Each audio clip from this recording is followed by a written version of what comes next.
Can a road be like a flag? Can it do the same thing that a flag can? To an extent, yes. How can a road be like a flag? When a road is named after a person, it becomes a kind of statement. Why would you name a road after a person? Usually, mostly to honor the person. So that's why a lot of people who've done a lot of good stuff for a particular country, a society, people would want to name a certain locality or a road after them.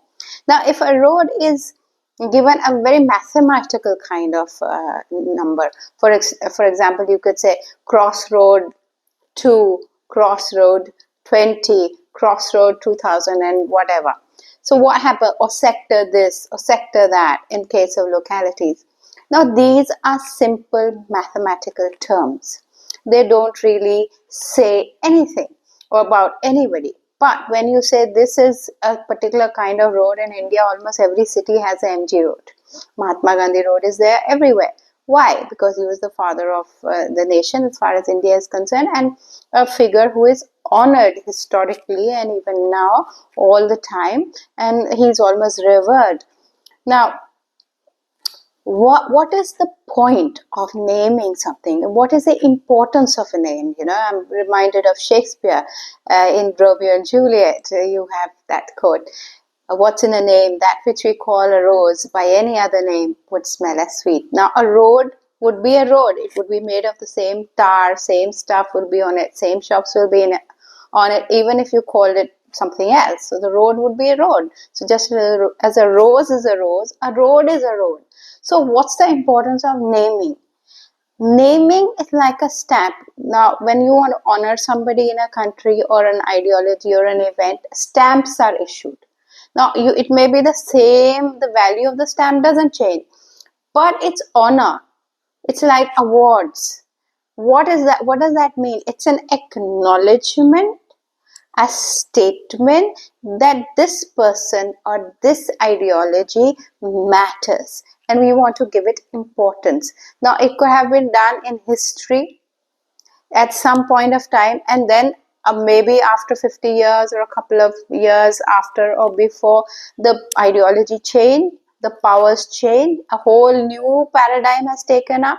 That's why you find, if you look at revolutions, you find that statues have been brought down. Walls have been brought down. Walls were built at some point and then they were taken down. Of course, I think you know what I'm referring to. So East and West Germany has seen that. Now, if you look at other symbols like that, we understand how the naming of something becomes a kind of assertion. So you found that Delhi became, well, Delhi is still Delhi, I would say, but Calcutta is now called Kolkata. Gurgaon is often called Gurugram. Now you find this change happening because the Brits in India had named it, and now at some point somebody said, now we want a more Indianized name. So Pondicherry became Puducherry. You find that not Madras but Chennai. So what does that mean? Why do you need a change? Because the powers that were at that point of time also gave a name that suited them. Okay, now those powers have gone. They were in 1947, they left. Slowly by slowly, sometimes people wake up, they want to assert their ideology, and it's no, we want to change the name of the, why is this there? So the way walls are raised and fall apart, statues are honored, garlanded, and then an ideology changes, a new wave sweeps, those very statues are brought down.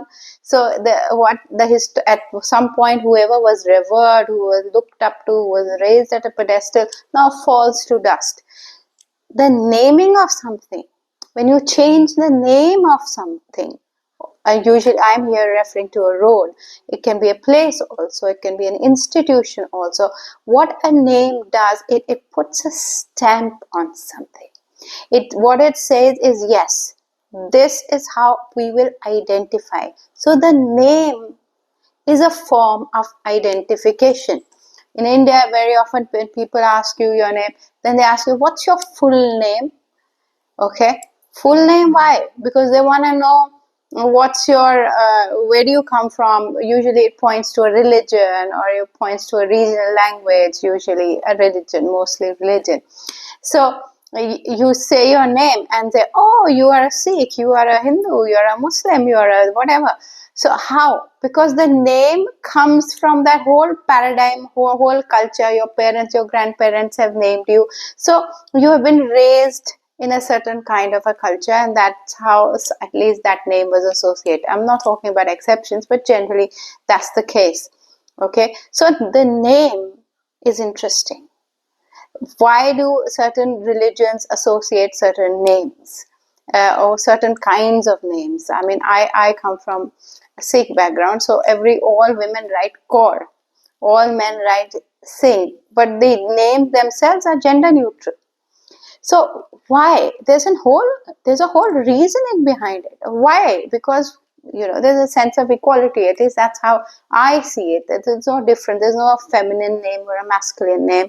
You can have similar names. And for gender identification, you have Kaur and Singh. But there's a story behind all that. Similarly, you find that in South India, that a lot the village name is associated with a name. So you will have the initial, you will have the family, and then the village name is also associated. So the identity of the individual is associated with the name. The name will give away where you're from, where you're raised. So today in a modern world, maybe it has a different connotation than it did, let's say, 100 years ago, where there was no social media, no easy access to information, and this really gave away your identity. So a name is more than just a flowery thing. It tells a story, it tells a history. We get a name, we'll say, I don't know, my grandparents, great grandparents gave their name, I don't care, I can change it, whatever. But a name is more than just any word. A name will give away your history, your political history. Sometimes you're not conscious, but you've absorbed it. So, of course, if you've grown up differently and you still have got a name from somewhere, there are now a lot of exceptions. So, whenever we do look at a name, we need to ask ourselves, what's the story behind it?